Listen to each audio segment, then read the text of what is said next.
Hello base அனைவருக்கும் வணக்கம். வடகொரியாவில் இருக்கும் அரக்கத்தனமான சட்டங்கள், ஆனாலும் இதுக்கு நரகமே பெட்டர் அப்படின்னு நினைப்பீங்க. நல்ல வேலை நம்ம இந்தியாவில் இருக்கிறோம். உலக வரைபடத்துல வடகொரியா இருந்தாலும் ஆனாலும் இந்த மக்கள் எல்லாமே வேற்று உலகத்துல வந்து வாழ்ற மாதிரி தான், அதாவது வேற்று கிரகத்துல வாழ்ற மாதிரி தனித்து விடப்பட்டிருக்காங்க அல்லது அப்படி வாழ கட்டாயப்படுத்துறாங்க. முக்கியமா இந்த நாடு பாத்தீங்கன்னா மற்ற நாடுகள்ல இருந்து வர சுற்றுலா பயணிகளை முற்றிலும் தடை செய்யப்பட்டிருக்கு. அப்படி இருந்தாலும் இன்ஸ்டாகிராம்ல இப்படிப்பட்ட படங்களையோ யூடியூப்லயோ நீங்க அதிகம் பார்க்க முடியாது. எல்லாமே அவங்களால அனுமதிக்கப்பட்ட அந்த படங்களை மட்டும் தான் நீங்க பார்த்திருக்க முடியும்.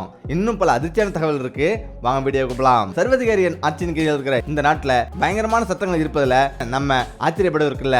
அரசு தனது மக்களுடைய குடியுரிமைகள் எல்லாம் பறிச்சு விசித்திரமான ஒரு சட்டங்களை புகுத்தி அங்க மக்களை வந்து வேறு விதமா வாழ வச்சிருக்காங்க. முக்கியமா சர்வதிகார விதிகளை அவங்க மீது சுமத்திருக்காங்க. இந்த பதிவுல வடகொரியாவில் இருக்கும் வினோத சட்டங்கள் என்னன்னு பார்க்கலாம். வெளிநாட்டு படங்களை பார்ப்பது, திரைப்படங்களை பார்ப்பது அல்லது வெளிநாட்டு இசைகளை கேட்பது எல்லாமே சட்டப்படி குற்றமாகும். அது மட்டும் கிடையாது, கடுமையான தண்டனையா சிறைக்கு அனுப்புவாங்க. இது முக்கியம் பாத்தீங்கன்னா 2015 இதுக்கு மிகப்பெரிய ஒரு சட்டம் வந்து கொண்டு வந்தாரு. அரசாங்கத்துக்கு தேவையில்லாத இசைகளையும் வீடியோக்களையும் அழிக்க உத்தரவிட்டாரு. அதனால அனைத்து வீடுகளையும் புகுந்து எல்லா திரைப்பட கேசட்டுகளையும் எல்லா பாடல்களையும் அழிச்சிட்டாங்க.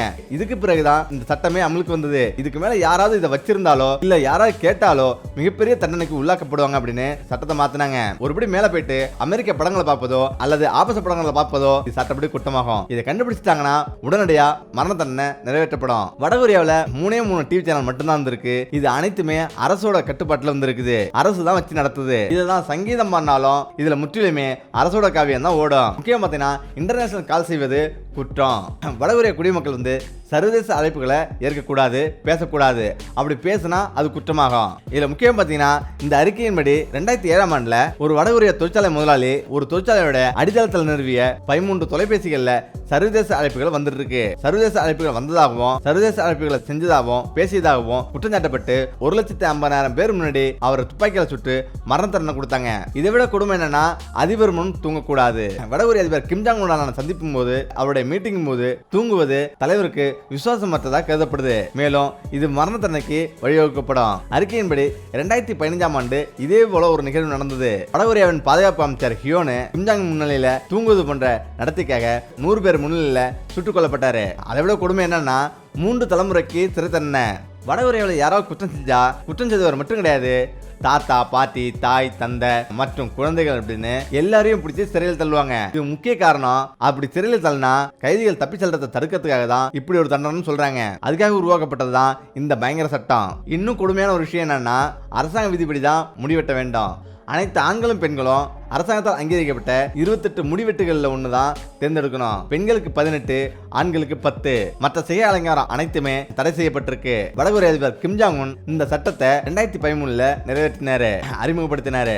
மேலும் இந்த பட்டியலில் அவரது சிகை அலங்காரத்தை சேர்க்க விரும்பல, ஏன்னா இது தனித்துவமா இருக்கணும் அப்படின்னு அவர் அதை விட்டுருக்காரு. மேலும் அவரது சிகை அலங்காரத்தை யாரும் நகல் எடுக்க கூடாது. திருமணமாகாத பெண்களை விட திருமணமான பெண்கள் வந்து முடியோட அளவை குறுகிய ஹேர் கட்டு வச்சிருக்கணும். உண்மையிலேயே கொடுமை என்னன்னா தலைநகர்ல மக்கள் வசிக்க கூடாது. வடகொரியாவின் தலைநகர் பியாங்யாங்ல மிகவும் செல்வந்தர்கள், பணக்காரர்கள் மட்டும்தான் அங்கு வாழணும் அப்படின்னு சட்டம் போட்டிருக்காரு. மிகவும் வெற்றிகரமான செல்வந்தர்கள், செல்வாக்கு மிக்கவர்கள் அவங்க மட்டுமே அங்க வாழணும் அப்படின்னு வடகொரிய அதிபர் விரும்புறாரு.